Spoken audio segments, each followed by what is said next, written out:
अभी तक के प्रशिक्षण में हमने पंच महाभूतों के बारे में और उनकी जो है उपलब्धता के बारे में जाना है। पंच महाभूत में कोई भी तत्व कम या ज़्यादा होता है तो त्रिदोष उत्पन्न होते हैं, जिनको बोलते वात, पित्त और कफ, है ना। जैसे जल तत्व की अधिकता होगी तो कफ दोष उत्पन्न होगा, और अग्नि तत्व की अधिकता होगी तो पित्त दोष उत्पन्न होगा, है ना। अग्नि यानी ऊपर की ओर उठने वाली ऊर्जा, और जल यानी नीचे की ओर जाने वाली ऊर्जा है। ये दोनों ऊर्जा प्रकृति के हर जीव के दोष के आधार हैं। कुल दो ही दोष होते हैं, पित्त और कफ। ये दोनों दोष जब सम हो जाते हैं, दोनों आ जाते हैं एक साथ, पित्त भी बढ़ गया और कफ भी बढ़ गया, तब वात होता है। तो तीसरा दोष दोनों दोष के बढ़ने से आता है। तो ये जो त्रिदोष है, ये त्रिदोष सबको होता है, केवल मनुष्य नहीं, पौधों को भी और हर जीव जंतुओं को भी। पर मनुष्य छोड़ के और पौधे छोड़ के, मतलब हमारी फसल के पौधे छोड़ के, बाकी किसी जीव जंतु को दोष नहीं होता है। क्यों? क्योंकि वो यम नियम आहार विहार प्रत्याहार, या तो इस प्रक्रिया, प्रकृति की इस प्रक्रिया का पालन करते हैं,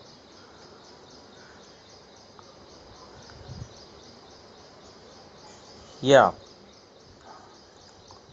जो भौतिक या अभौतिक साधन है पंच महाभूतों को प्राप्त करने का, गोबर, गोमूत्र, दूध, दही, घी, छाछ, और या फिर जो यज्ञ, दान, तप, कर्म और स्वाध्याय, इस प्रक्रिया को पूर्ण करते हैं।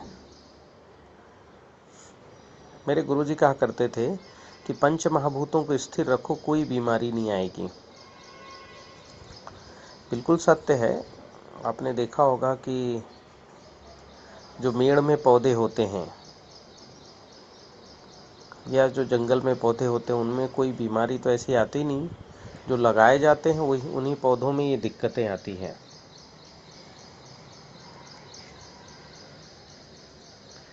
क्योंकि जो पौधे यम नियम आहार विहार प्रत्याहार का पालन करेंगे, या जो मनुष्य पालन करेगा, यम के पालन करते ही भूमि तत्व, नियम के पालन करते ही गगन तत्व, आहार के पालन करते ही वायु तत्व, विहार के पालन करते ही अग्नि तत्व, और प्रत्याहार के पालन करते ही जल तत्व, ये हमारे शरीर में स्थिर हो जाते हैं। और आज का मनुष्य क्या यम नियम आहार विहार प्रत्याहार का पालन कर रहा है? यम मतलब क्या खाना, नियम मतलब कैसे खाना, आहार मतलब पंच महाभूतों का पूर्ण आहार, उसमें वायु मुख्य है, वायु का आहार।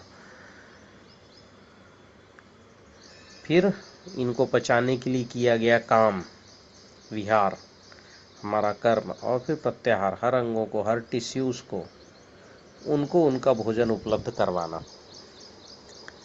तो ऐसा जो है यम नियम आहार विहार प्रत्याहार का हम पालन कर नहीं पा रहे हैं, इस वजह से बीमार हैं। और फसलों को ये पालन हम करने नहीं दे रहे हैं, इसलिए फसल बीमार है। यदि फसलों को यम नियम आहार विहार प्रत्याहार की स्थिति में हम ला दें, जो भूमि उपचार के बाद हो जाएगा, ठीक है, जो भूमि उपचार करते ही यम नियम आहार विहार प्रत्याहार की स्थिति हमारे खेत में ऑटोमेटिकली आ जाएगी। केवल बीज में बस थोड़ा सा हमें काम करना है, क्योंकि सारे बीज अब पंगु आने लगे हैं, सब बीज फास्फोरस वाले हो गए हैं। फास्फोरस की अधिकता, क्योंकि किसान डीएपी डाल रहा है तो फास्फोरस की अधिकता वाले हो गए हैं। और फास्फोरस नकारात्मक जो है सोर्स है प्रकृति का, वो मैंने पहले ही आप बताया, अणु के संदर्भ में भी, जीवाणु के संदर्भ में भी पहले फास्फोरस की कहानी मैंने बताई आपको। तो थोड़ा सा बीज में बस काम करना है, इसके अलावा भूमि तत्व पर आप काम कर लो, ठीक है। गगन तत्व पर, मतलब भूमि तत्व को आप जो है उस स्टेज पर लेके आओ कि पौधा अपना यम नियम आहार विहार प्रत्याहार पूरा कर ले, पंच महाभूतों को अपने शरीर में स्वयं में वो धारण कर ले तो फिर कोई बीमारी नहीं आएगी। इसे हमारे बहुत से किसानों के यहाँ अब हो रहा है। कुछ कुछ किसान हैं, मैं उनके भेजता हूँ, सक्सेस स्टोरी भी भेजता हूँ कि वो कैसे जो है फसल लगाते हैं और घर में जाके सोते हैं। 50-60 एकड़ खेती है और बोने आते हैं, फिर 1-2 स्प्रे करना हो, फूल के समय में तो सड़रस का, बिल्व रसायन का स्प्रे करना हो, ठीक है, कुछ पत्तों वत्तों का रस का स्प्रे करना हो, सेंधा नमक है ना, इनका स्प्रे करना हो तो वो स्प्रे करने आते हैं, फूल के बाद स्प्रे करने आते हैं, फिर फसल काटते हैं। कोई चिंता ही नहीं होती कि कोई बीमारी आ गई है, कुछ हो गया है। तो अभी लगभग 100 से ज़्यादा किसान भारतवर्ष के अंदर इस स्टेज पर पहुंच चुके हैं। 2013 में मैंने अपने फेसबुक में पहली सक्सेस स्टोरी डाली थी विनीत दिलीप माफीदार जी की, कि मिट्टी मक्खन जैसी मुलायम हो गई और अपने आप फसलें अच्छी आ रही हैं। फिर उसके बाद जो है अभी बहुत सारे किसान हैं जो कर रहे हैं। मैं कुछ किसानों की सक्सेस स्टोरी आपको अभी भेजूंगा कि कैसे केवल बोनी करने के बाद किसान निश्चिंत हो जाता है। क्यों? हमको यम नियम आहार विहार प्रत्याहार की प्रक्रिया को खेती में पूर्ण करने लायक मिट्टी में बनाना है, ठीक है। तो इससे पंच महाभूत स्थिर हो जाएंगे और फसल अपने आप अच्छी होगी। पौधों में वात पित्त कफ दोष की पहचान क्या है? जैसे मनुष्य में है सेम वैसे ही है।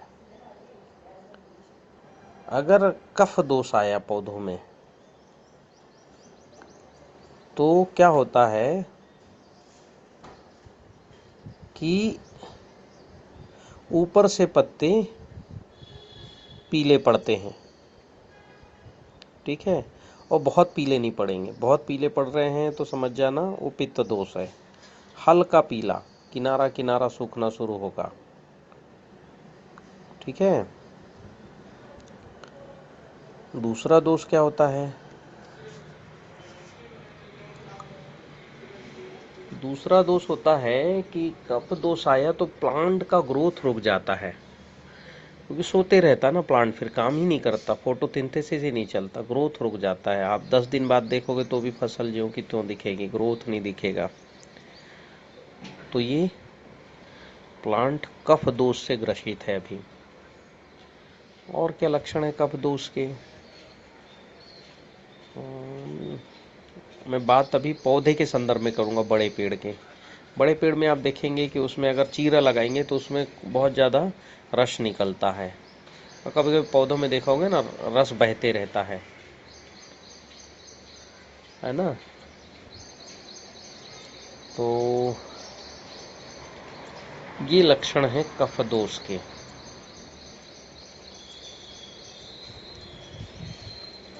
पित्त दोष के क्या लक्षण हैं? कि पित्त दोष में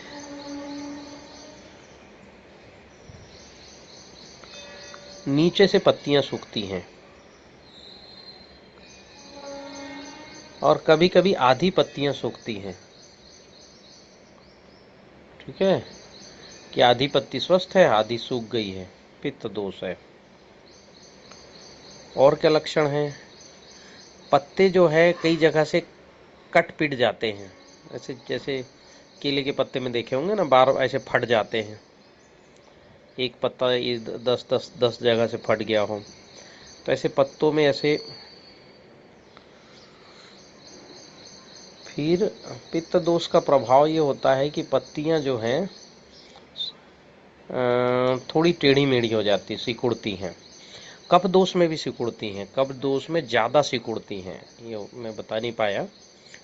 कफ में बहुत ज़्यादा टेढ़ी मेढ़ी होती हैं और पित्त में हल्की टेढ़ी होंगी और पीलापन आएगा कोन से, और उनकी जो नसें होती ना उनमें पीलापन दिखेगा। तो ऐसा पीलापन आता है तो ये दोष उत्पन्न होता है, वात पित्त कफ का दोष। पित्त का और क्या होगा, जैसे पेड़ के संदर्भ में तो लकड़ी जो होगी ना, टहनी, उसकी ऊपर की जो है, जो छाल होती है वो बहुत सूख जाती है। ऐसा आप हाथ से ऐसे रगड़ोगे तो निकल जाएगी छाल, सूख जाती है। और फल के समय हो तो स्वाद नहीं रहेगा, रस नहीं रहेगा पित्त में। कफ दोष में बेस्वाद रहेगा, है ना। फल अगर खाते हैं तो बेस्वाद रहेगा। और रस तो होगा कफ दोष में, पर स्वाद नहीं रहेगा। और पित्त दोष में रस ही नहीं होगा, है ना। नसें उभर जाती हैं पौधों की। और वात दोष में क्या पहचान है, वात दोष में नस उभर के आ जाती हैं और फल बहुत छोटे छोटे आएंगे, पत्ते बहुत छोटे रहेंगे या बार बार झड़ेंगे, पूरा पौधा ऊपर से नीचे तक पीलापन एक साथ आएगा, फूल आते ही झड़ जाएंगे। ये वात दोष की पहचान है।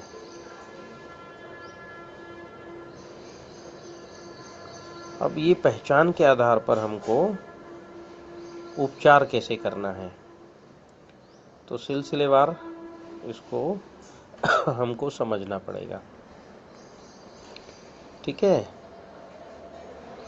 तो इसको समझने के लिए मैं एक एक करके आपको वीडियो ऑडियो भेजता हूँ। ठीक है।